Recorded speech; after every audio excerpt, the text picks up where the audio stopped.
Hey, Trueharts, I'm going to say this, and then I ain't going to say nothing else. Now, this is on my heart, what I'm about to share with you all, so don't get mad at the messenger.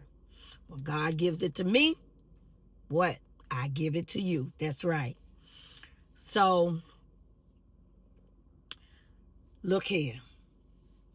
Some of you have got to stop enabling your children.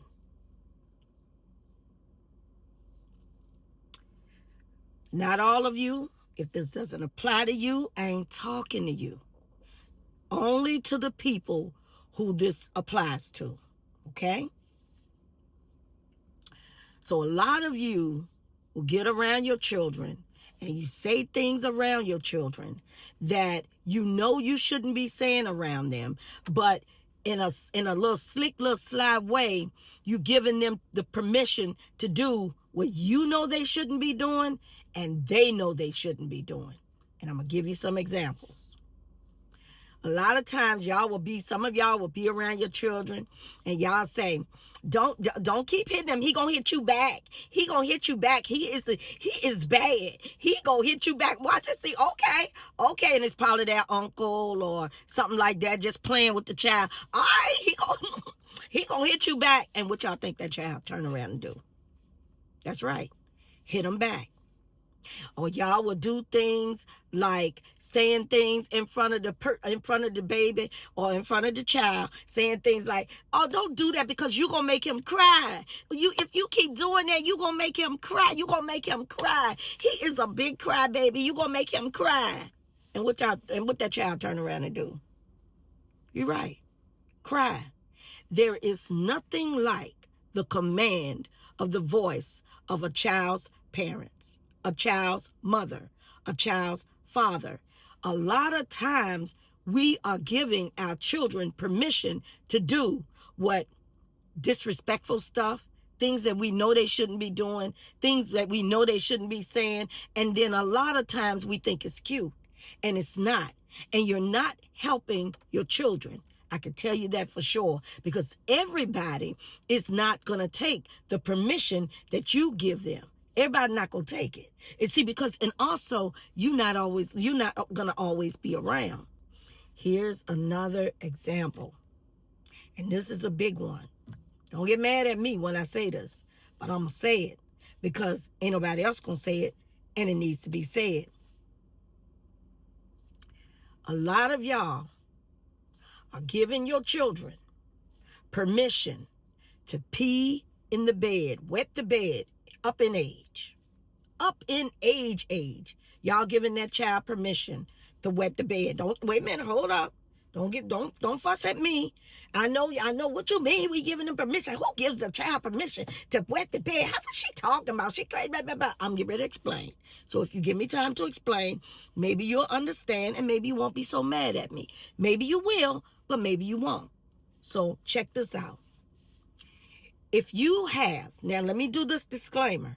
If you have a child that is a healthy, thriving, mentally competent, physically competent child, right? You took this child to the doctor. You done said, "Doctor, they are now 3 or 4 years old and they're still wet in the bed. They are 5 years old and they're still wet in the bed. 6, 7, 8, 9 years old, still wet in the bed. 10, 11, 12, 13 years old, still wet in the bed. 14, 15, 16 years old, still wet in the bed." Some of that is your fault. If you have a child that is if your child has a disability, baby, I'm not talking to you. This does not apply to you because I know this is a very sensitive subject. So I'm only trying to help you. Okay? Look here.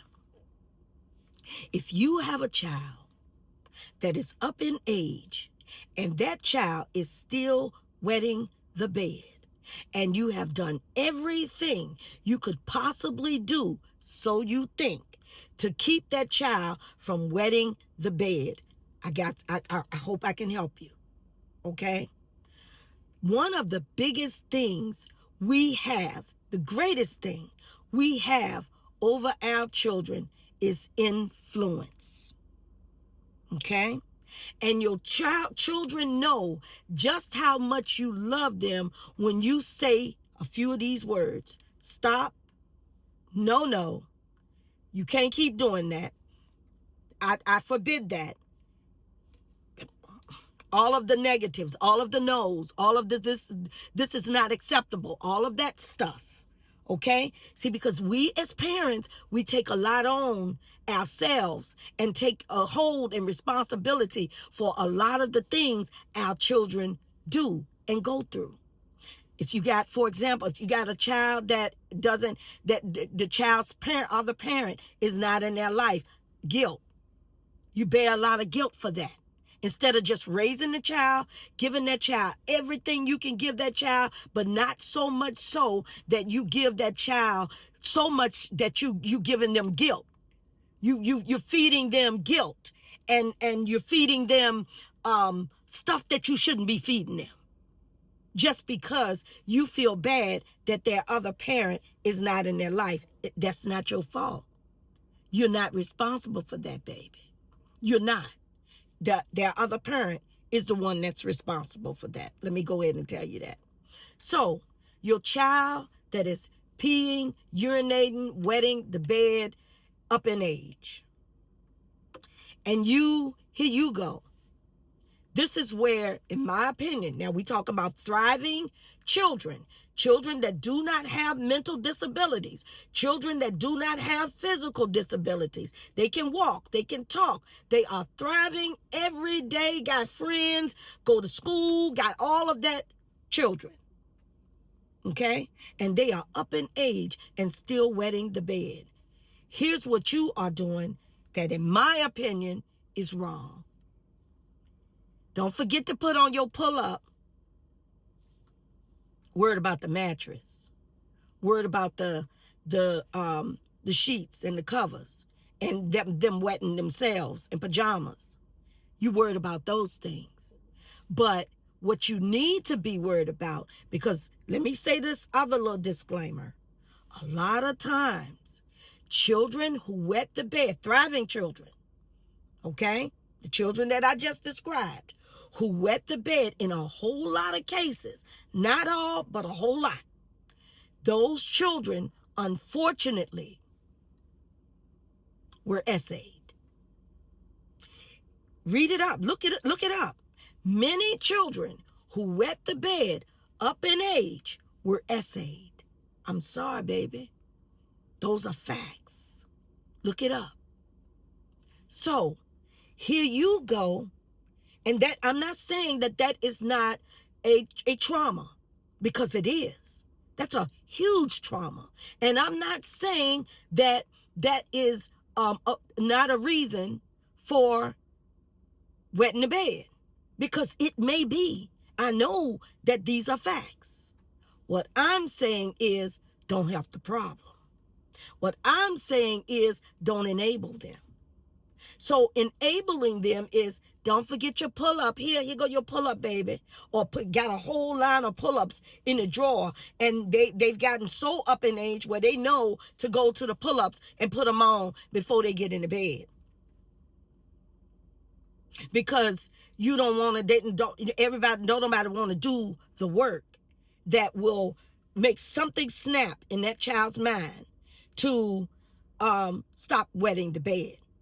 Doing the work, and the thing that will make that child stop wetting the bed is, you don't get no pull-ups. I ain't putting no liners on this bed. You wet the bed, especially if you are tall enough.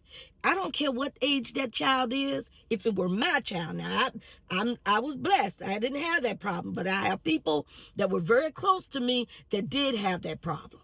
Okay? Let me tell you something. If you were mine, I'm not going to help you. I'm not going to help you because I'm hurting you. I'm not helping you if I give you a pull-up as your mother. If I don't make you, when you get tall enough, you start washing your own sheets and covers. Now I'm going to wash them while you 3, 4, and maybe even 5, depending on how tall you are, because you can get a step stool, and I'm going to show you how to work that washer and that dryer. And every morning, you're going to have to get up earlier than everybody else in the house because you got to get up. Now, if I have to get up and wake you up, I'll do that and go right back to bed. But you are going to be the one to get up, clean yourself up, put that sheet, all of that stuff, get the cleansing stuff and spray down that mattress and wipe that mattress. And buying a new one, we're gonna keep the sheets off the mattress. You're gonna put the sheets in the washer and the dryer, and you gonna be up earlier than everybody else because you peed in the bed. You wet the bed. I'm not gonna help you. And a lot of y'all doing that. And it ain't good. And it ain't right. And you're not helping your child by you feeling bad or by making them feel bad. Listen, it is not your fault. Now, this is aside from the child having a mental or physical disability. If that child has been essayed, you need to sit down as their parent and talk to that child and say, hey, look, I know something is not right. And you have to understand this. Children, just like we protect them, they protect us. So a lot of times, if a child has been essayed, it is hard for them to say and to tell because it might be somebody very close to you. And they know that person that's very close to you is going to break you. They know that this is it may even destroy the family. I'm sorry. These are facts. I'm so sorry. I know the truth is hard to hear. I know it. But you have got to strategize a way to keep your child's mental right, to find out why they're wet in the bed, and you can't enable them to do so by getting them pull-ups, by putting the little pads on the bed, by putting everybody, a mattress cover is good anyway, but by doing things for them to help enable them to say, well, I could just lay here and I can get up in the morning and mama she gonna make sure my clothes washed, and she gonna make sure this, and she gonna make sure that, and you gonna wash and fold them, and you gonna wash and you're gonna do all of that. Yeah. So we gotta stop, Trueharts. We got to stop enabling these children and sending messages and giving children permission to do things that you know they shouldn't do and we know they shouldn't do. We've got to stop that. It's not good. It is bad. It is bad parenting. I'm sorry. Don't shoot the messenger. I'm just telling you like it is. And you know I'm telling the truth. You know I am. So if you upset with me, I'm so sorry. But nothing sets you freer more than the truth, baby. So I hope this helps somebody. And if this did not help somebody, I certainly hope it didn't hurt you. Have an amazing day.